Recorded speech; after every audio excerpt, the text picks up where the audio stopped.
I get Karen sent to the principal's office, and this time, she doesn't get the kids. During my last few years of high school, I delivered newspapers every morning. The money wasn't great, but it was my first job. I really enjoyed the peace and quiet that comes with being awake before the sun rises. It was an enjoyable experience. However, there were downsides. For example, we had to go around once a month to collect payments, which was a real pain. If you can't get a customer to answer the door, they can't pay you. If a customer decided to simply stop paying you, there was nothing that you could do about it. The subscription could only be cancelled by the customer themselves, so if someone decided to not pay you, the money was taken out of your earnings and the delivery person was the one stuck with the bill. Unfortunately, this was extremely common. This would eventually become the reason that I quit, since I could not afford to work 2 hours a day and not get paid for it. One morning, as I arrived home from finishing my route, my mother was extremely agitated.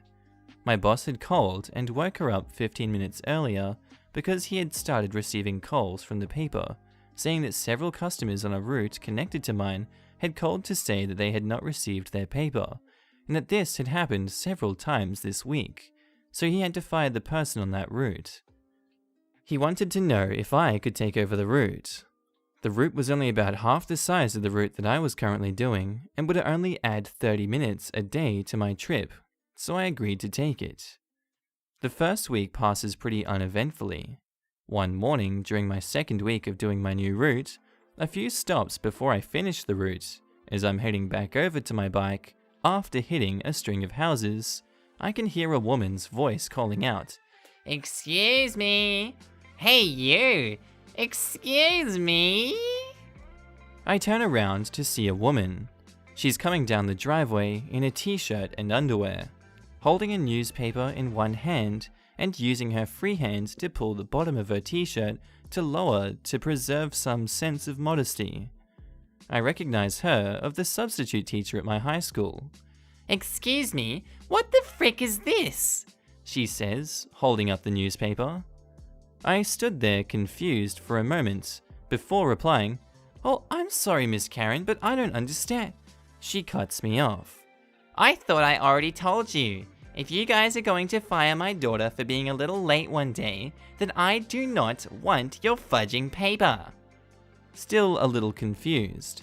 "I'm sorry, Miss Karen, but I've only had this route for a few days, and I'm certain that I'm not the person you spoke with. Maybe you spoke with Mr. Boss?"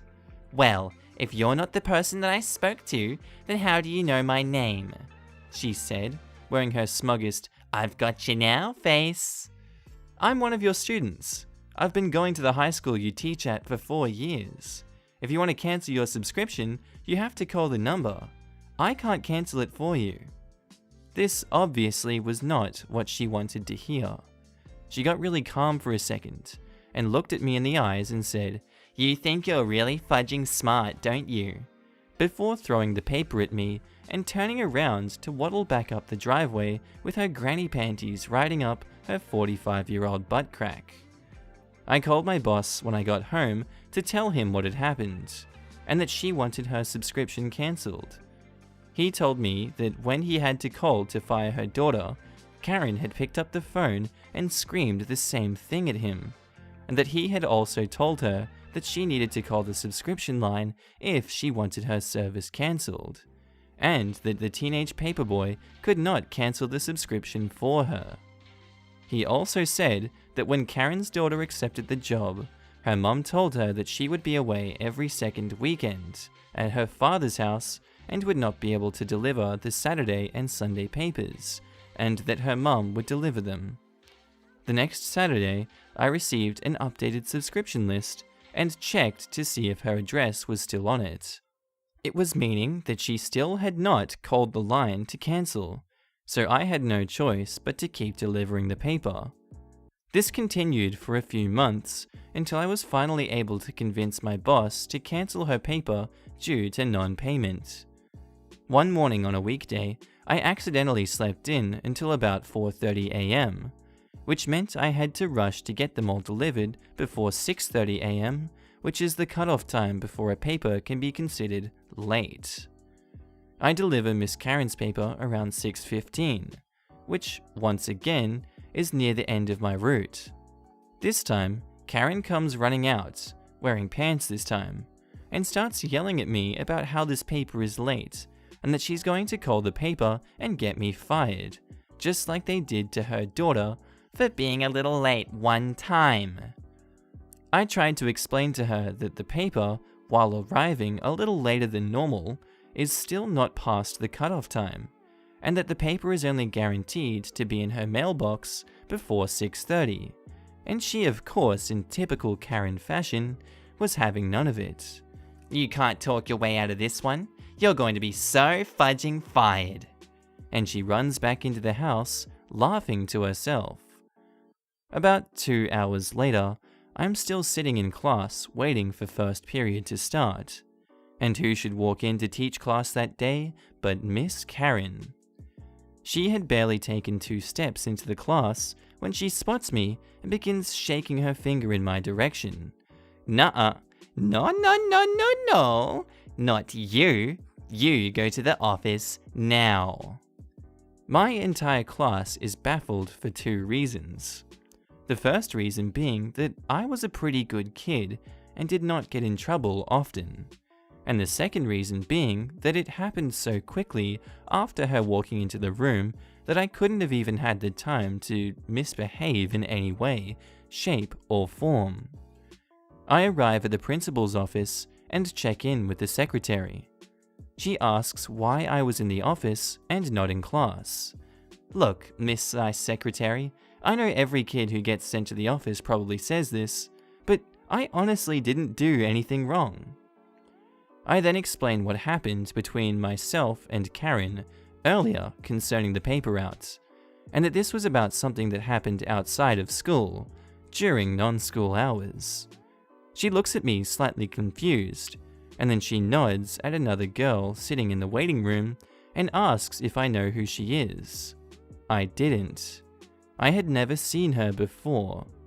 She was a pretty girl, maybe 2 years younger than me, with short bleach blonde hair, wearing a band tee with the sleeves cut off, and what had to be at least 10 bracelets on each wrist. I can't remember the band, but it was probably some 90s punk band. The fact that she had been crying was obvious. Her makeup had been running and her face was red. I was sent to sit with her in the waiting area. She sat on the furthest right, with 2 seats to her left. I followed urinal etiquette and took the seat to the left. As we sat there waiting to speak to the principal, she would periodically play with her bracelets and rings, which is how I caught a glimpse of the fresh purple bruise around her wrist. The principal's door opens, and the secretary whispers something to him, which causes him to glance at me. "Principal, Mr. Gregg, could you come in here, please?" Now, pretty girl's eyes light up with recognition as if she knows who I am, and it's at this point that my foolish teenage self realizes that there is something bigger going on than me being kicked out of physics before the class even starts. The principal asks me what happened, and I explain to the best of my ability what had happened that morning. He thanked me and asked me to have a seat again. When I came out, the girl was gone. The principal asked the secretary if there was another teacher available with a free period. She said, "Yes, Miss Math teacher is free right now. Should I page her?" "Yes, please." The math teacher escorts me back to class and tells Miss Karen that she needs to go to the principal's office. We spend the rest of the class with a free period. I never saw Miss Karen again, and as far as I knew, that was the end of the story.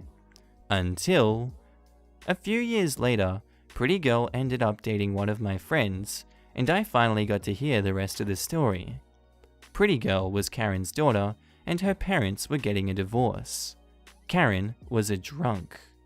Apparently, she had been one to get her daughter the paper route, because she thought that having a job would mean that her daughter would have to be at her house every night and never at her father's.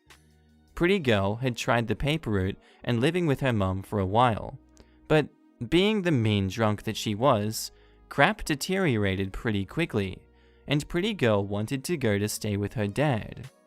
When she did, there was no one to deliver that papers, and that is why she was fired. Not because they were a little late, but because around 50 newspapers had not been delivered several days in a row. Without the paper job, Karen had lost her imaginary bargaining chip and was ticked, which is why she decided I was public school enemy number 1, even though all I had done was accept more work. She thought getting me fired from a paper route I had been doing without complaint for 3 years would mean that her daughter would get the job back again. She had called the paper company to complain about me, and despite them having probably told her that the paper was not late, she decided to drive over to Pretty Girl's dad's house and give her the good news that she was getting her job back, and gave her a lift to school.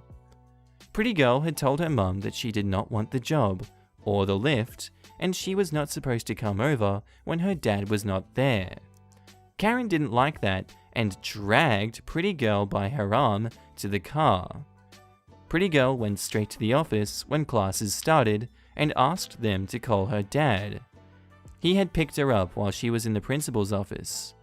Apparently, what I told the principal was enough to corroborate Pretty Girl's story, which gave the principal what he needed to speak to the union and have her removed from my school's roster until Pretty Girl had graduated. That morning's event had also been a deciding factor into her dad getting full custody. This time, Karen did not get the kids. Our next story was posted by user Violet Donut, titled, "Let my son beat you, he's just upset." This is the story of my entitled cousin and her equally entitled husband's hellspawn. Last winter, I was made to stay at their homes against my wishes. Right from day one, I reached their home. Hellspawn started hitting me, talking back to me, and basically showed how massively his parents failed as parents. On the 4th or 5th day, I decided that I won't react when he hits me, nor would I call him out when he misbehaves. I genuinely thought ignoring him would make him stop, and that I wouldn't get my butt beat by a 4-year-old. Guess what? I was fudging wrong. So, at the night, he started hitting me and calling me names, and he started getting more and more agitated as I kept ignoring him. The entitled father was sitting right next to him, but he wouldn't make him stop. I had had enough and held his hand firmly, asking him to stop, but oh boy, did that make him mad. I never imagined a 4-year-old could hit so hard that it would make me see my dead grandma, but thanks to Hellspawn, I got to see her. I finally lost my temper and yelled at him to stop or I'll hit him back. EC heard and started rolling herself down from the kitchen in her glorious 126 kilogram of pure fat body. Asked me what's wrong, and I said, "He's mad because I won't let him hit me." To which she very nonchalantly says, "He's just upset. Let him hit you, else he'll start crying." And that's it, guys. That's all she said. Didn't punish him, didn't say that he was wrong, didn't ask him to apologize. Absolutely nothing. I wish this story had a happy ending, but it doesn't. I kept getting my butt beat by him, and entitled mother and entitled father kept coddling him. And our last story was posted by user Gigadude17, titled, "Entitled Parents Gets Mad at Me for Peeling and Eating an Orange. 2 Entitled Parent Encounters." I was really stressed with school, so I got my mother's bus pass and prepared a backpack and went hanging around the big city I live in. It's not too safe here, but it's safe and crowded enough for a teenager like me to transit through the city. It was about lunchtime, but I had no money with me. I just brought some fruits and snacks from home. I got an orange from my backpack and a pocket knife as well to peel the orange. In my country, we are allowed to keep small blades with ourselves in public, but it's not very common. I stopped by a nearby and open restaurant to peel it. I wouldn't pull out a blade in a crowd, and I thought that it would be totally fine sitting at a table at the restaurant just to eat an orange. I even warned a waiter, and he told me that it was okay. Au contraire, mon frère. Enter entitled mother and entitled kid on the scene. As I'm half done with peeling my fruit, I hear entitled kid telling her mum, "Mommy, that man has a blade. Will he hurt us?" I hear entitled mother get up to talk to me. I knew crap was going to happen, so I prepared myself for a long and pointless discussion. She was nice in the start, but entitled mothers are entitled mothers. Karen. "Excuse me, your blade is scaring my child. Could you please put it back inside your bag?" Me. No problem, ma'am. I'll just finish cutting it and then I'll have no problem with putting it away. Karen. "Put it away now." Miss, I'm almost done. Wait a second. "No, I won't let you hurt me and my child, you criminal." Entitled mother then tried to snatch my pocket knife from me. I quickly closed it so no one got hurt. People were starting to get startled, and thankfully someone called a waiter. Waiter. What's going on here? He asked. Karen. "He tried to attack me with his knife. I demand him get banned from this establishment." Doing the typical entitled Karen thing. Me. No, I was just peeling my orange and she freaked out. Other waiter. I can confirm that. Normal waiter. Ma'am, please go back to your table and don't bother him anymore. Otherwise, we shall kick you out of here.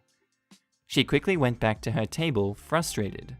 I was relieved, and I was no longer bothered by them, but only by them. I started eating my orange. I was eating the white part as well, due to the great amount of fibers that it has. I was enjoying my orange when a man came by.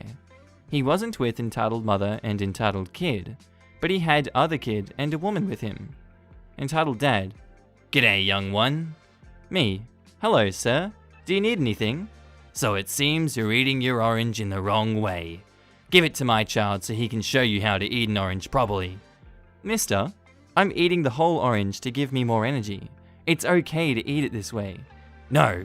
If you oftenly eat the white part, you can get really ill. I'm a doctor, you know. He was wearing pants from an auto mechanic. Sorry, but I'm really Come on. You're clearly richer than me. Quote-unquote doctor. Give it to me. Then, an older couple, which was sitting close by, got in the conversation. Older people tend to swear a lot sometimes, so here it goes. Hero lady. "Hey there, bugger. Can you leave that boy the frick alone?" Entitled dad. Excuse me. HL. What you heard, nice and fudgin' clear. Entitled dad. Well, who do you think you are? HL. I'm old enough to be your dang mother, you prick. Now shut the frick up or something really bad will happen to you and your family. He went back to his table. I, otherwise, went to talk with the old couple. They seemed pretty nice. I even gave them a banana, and I kept my journey. I'm actually amazed how people like this can exist. I thought the stories here were all fake, but after this happened, all because of a damn orange. Howdy, Harry Markee Army. Hope you enjoyed the episode as always. If you want to subscribe, click the big boy button on screen, and listen to my latest playlist by clicking that bad boy also. And as always guys, I hope you all have a good day. Bye.